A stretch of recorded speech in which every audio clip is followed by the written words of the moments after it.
Hi, this is a walkthrough for the Referral and Consent for Counselling Services that our division has used for a few years. This form is a way to get a student referred to see a counselor at one of our school locations, and a student might already have a referral form from years back, or you might be starting a brand new one. Either way, when you first click on Clever, you're taken to the dashboard, the home page, and you want to make sure that if you have more than one location that you've got the student's school selected up here and the Referral and Consent for Counselling Services form selected in the form drop-down menu here. Now, if the student is showing up on this list, it means there already has been a referral created for that student. You can just go ahead and click on it and open it up and add any details that you want. If they don't have a form, if their name isn't here yet, it means they either don't have a form created and you need to add them, or they are inactive, like these two students showing up as inactive.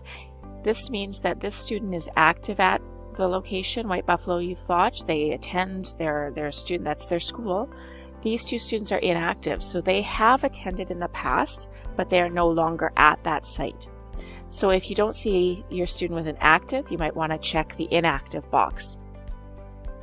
So let's just use this first student here. If this is a brand new student, I would just click on their name, and the form opens up for them. And these light blue or light gray shaded boxes, they have a hover tip that says the field is able to receive data from the SIS after the data has been imported. And if they are blank, it means that data hasn't been imported yet from our student information system. So what you can do if they're all blank and you think there should be a student address, a school, a grade, which in most cases there should be, you just go up to the integration button and push import data.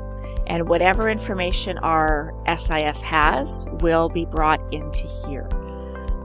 It won't work if I do it right now because this is a fake student's account, so we don't have any of this kind of information.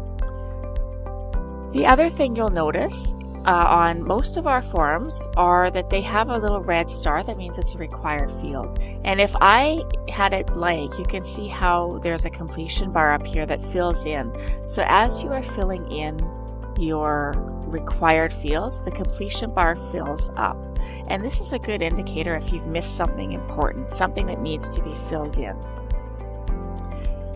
The rest of the general information tab is just that. It's information about the student that you can fill in, if you know their age. For rural addresses, they don't include quarter, section, township, range, meridian. This does not pull automatically from our SIS, so if you need this information, you'll have to type it in yourself. And then at the bottom of this form, again, guardian information does not pull over automatically. But here is one of those required fields that the consent has been obtained, and these are date pickers. So as soon as you type in that maybe there's an additional family member that grandma also is supplying consent, you just pick a date and choose that. The reason for referral tab, this is a required field because you need to give some information of why the student is being referred to see a counselor. It doesn't have to be anything specific, but just, kind of that first heads up. So you would type something into this box, and again, the completion bar fills in. Any interventions that have happened to date at the school or at the home that you know of. The referred by is your final required field, so you would write in your name here. And what is your relationship to the student? So if you are the classroom teacher, it's a self-referral and you're just typing it in for the student perhaps. And there's a box if there's if none of these reasons apply. Now to start the referral, to get it going, the first thing, the first step is to check off the box that says submit to the school principal for approval and send the notification. And if this box is filled in, it means the notification has been sent already. But if you're adding new reasons, or if it's a new referral for a new year, you want to send that notification again and go over top of the new date will fill in here. Now, once the principal has kind of checked this over and made sure that you haven't forgotten anything or they don't have questions, the principal will go in and choose the school's counselor and send the notification right to that person.